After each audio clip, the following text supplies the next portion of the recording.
Revenue education ગુજરાતમાં આપનું સ્વાગત છે. ઉપયોગી માહિતી માટે સબસ્ક્રાઇબ કરો. વિડીયો ગમે તો લાઇક જરૂર કરજો. ચાલો શરૂ કરીએ. નમસ્કાર મિત્રો, ગુજરાત ગણોત ધારાના સુપરફાસ્ટ રિવિઝન માટે તૈયાર છો?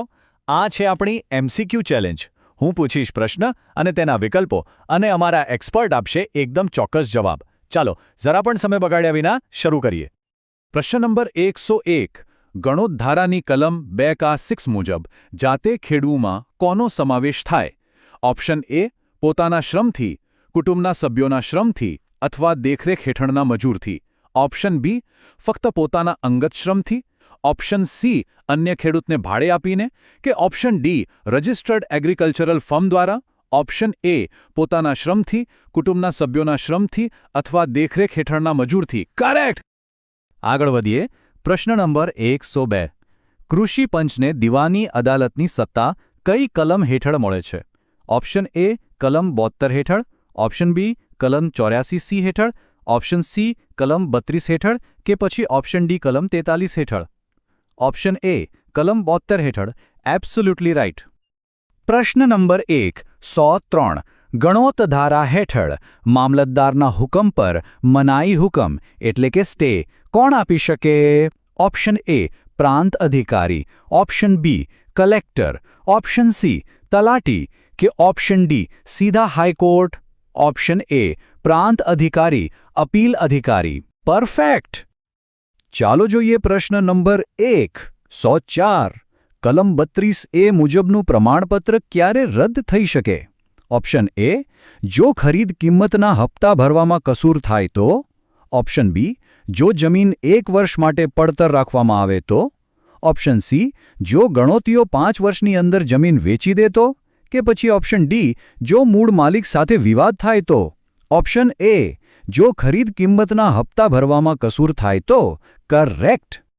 આગળનો સવાલ નંબર 105. ગણોત હકનું તારણ કઈ બેંકોમાં કરી શકાય છે? ઓપ્શન એ શેડ્યુલ્ડ બેંકો અને સહકારી બેંકોમાં. ઓપ્શન બી ફક્ત રાષ્ટ્રીયકૃત બેંકોમાં. ઓપ્શન સી કોઈપણ ખાનગી નાણાકીય સંસ્થામાં. કે પછી ઓપ્શન ડી ફક્ત જમીન વિકાસ બેંકોમાં. ઓપ્શન એ શેડ્યુલ્ડ બેંકો અને સહકારી બેંકોમાં. Absolutely right. પ્રશ્ન નંબર 106. ગણોતિયાને બેદખલ કરવા માટે નોટિસનો સમયગાળો કેટલો હોય છે? ઓપ્શન એ ઓછામાં ઓછો 3 મહિના. ઓપ્શન બી 30 દિવસ.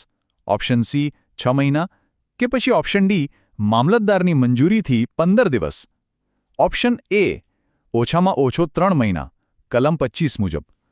પરફેક્ટ! પ્રશ્ન નંબર 107. ખેડૂત તરીકેની લાયકાત ગુમાવનાર વ્યક્તિની જમીનનું શું થાય? ઓપ્શન એ કલમ 84C મુજબ સરકાર હસ્તક ખાલસા થઈ શકે. ઓપ્શન બી મૂળ માલિકને પાછી મળે. ઓપ્શન સી 1 વર્ષમાં અન્ય કોઈને વેચી શકાય. કે ઓપ્શન ડી મામલતદાર દ્વારા હરાજી થાય. ઓપ્શન એ કલમ 84C મુજબ સરકાર હસ્તક ખાલસા થઈ શકે. કરેક્ટ! Next question number 108. ગણોત ધારા હેઠળ સગીર માલિક હોય તો જમીન ક્યારે પાછી માંગી શકાય? ઓપ્શન એ સગીર પુખ્ત વયનો થયાના 1 વર્ષની અંદર. ઓપ્શન બી પુખ્ત વયનો થતાની સાથે જ. ઓપ્શન સી પુખ્ત વયનો થયાના 6 મહિનાની અંદર. કે પછી ઓપ્શન ડી પુખ્ત વયનો થયા પછી ગમે ત્યારે. ઓપ્શન એ સગીર પુખ્ત વયનો થયાના 1 વર્ષની અંદર. Absolutely right. પ્રશ્ન નંબર 109. જો જમીન માલિક શારીરિક અશક્ત હોય તો તેને શું છૂટ મળે છે? ઓપ્શન એ તે મજૂરો દ્વારા ખેતી કરાવી શકે અને તેને જાતે ખેડવું ગણાય. ઓપ્શન બી કલેક્ટરની મંજૂરી વિના જમીન વેચી શકે. ઓપ્શન સી જમીન મહેસૂલમાં ઘટાડો મળે. કે ઓપ્શન ડી જમીનને બિનખેતીમાં ફેરવી શકે. ઓપ્શન એ તે મજૂરો દ્વારા ખેતી કરાવી શકે અને તેને જાતે ખેડવું ગણાય. પરફેક્ટ. પ્રશ્ન નંબર 110. કલમ 63A હેઠળ જમીનની કિંમત કોણ નક્કી કરે છે? ઓપ્શન એ કલેક્ટર દ્વારા નિમાયેલી કમિટી અથવા કલેક્ટર. ઓપ્શન બી તાલુકાના મામલતદાર. ઓપ્શન સી રાજ્ય મહેસૂલ ટ્રિબ્યુનલ.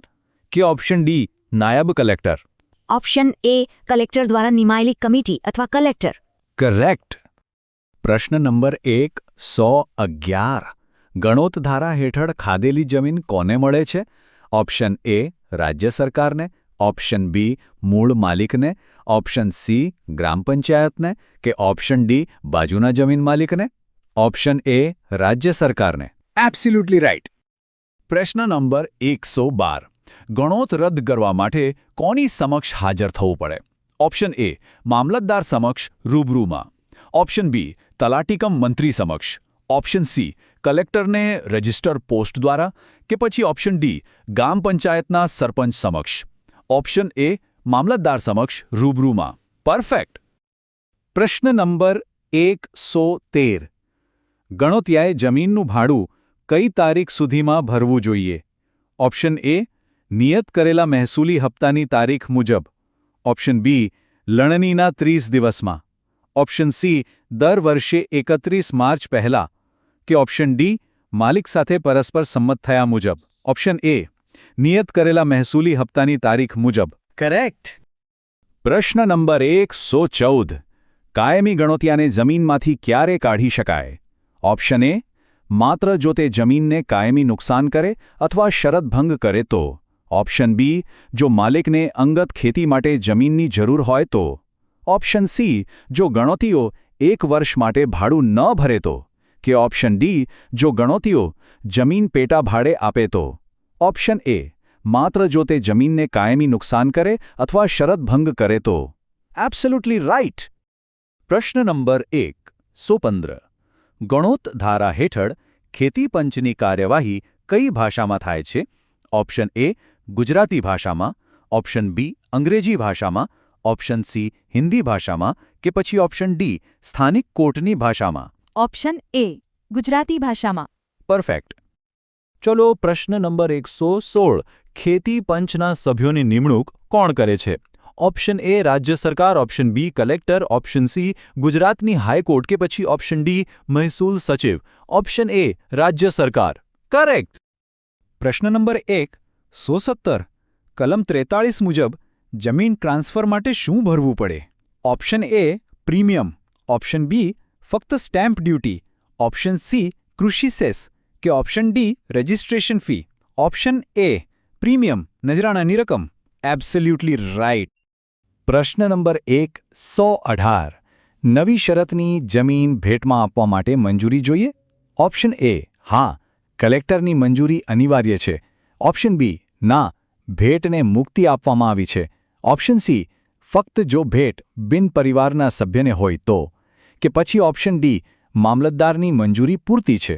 ઓપ્શન એ હા, કલેક્ટરની મંજૂરી અનિવાર્ય છે. પરફેક્ટ. પ્રશ્ન નંબર 119. ગણોત ધારા મુજબ બાગાયાત જમીનની વ્યાખ્યા શું છે?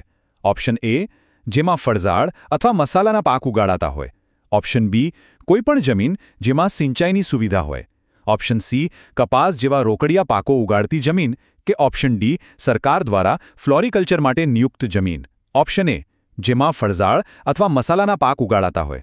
કરેક્ટ. પ્રશ્ન નંબર 120. ગણોતિયાની યાદી કયા નમૂનામાં રાખવામાં આવે છે? ઓપ્શન એ ગામના નમૂના નંબર 7-12માં, ઓપ્શન બી ગામના નમૂના નંબર 8માં, ઓપ્શન સી ગામના નમૂના નંબર 6માં કે પછી ઓપ્શન ડી મામલતદાર દ્વારા જાળવવામાં આવતા અલગ રજિસ્ટરમાં. ઓપ્શન એ ગામના નમૂના નંબર 7-12માં. Absolutely right. પ્રશ્ન નંબર 121. કલમ 84 હેઠળ બેદખલ ગણોતિયાને ફરી કબજો કોણ અપાવે? ઓપ્શન એ મામલતદાર, option B collector, option C દીવાની અદાલત કે પછી ઓપ્શન ડી પ્રાંત અધિકારી. ઓપ્શન એ મામલતદાર. પરફેક્ટ. પ્રશ્ન નંબર 122. કૃષિ પંચમાં એકી સાથે કેટલા સભ્યો હોઈ શકે?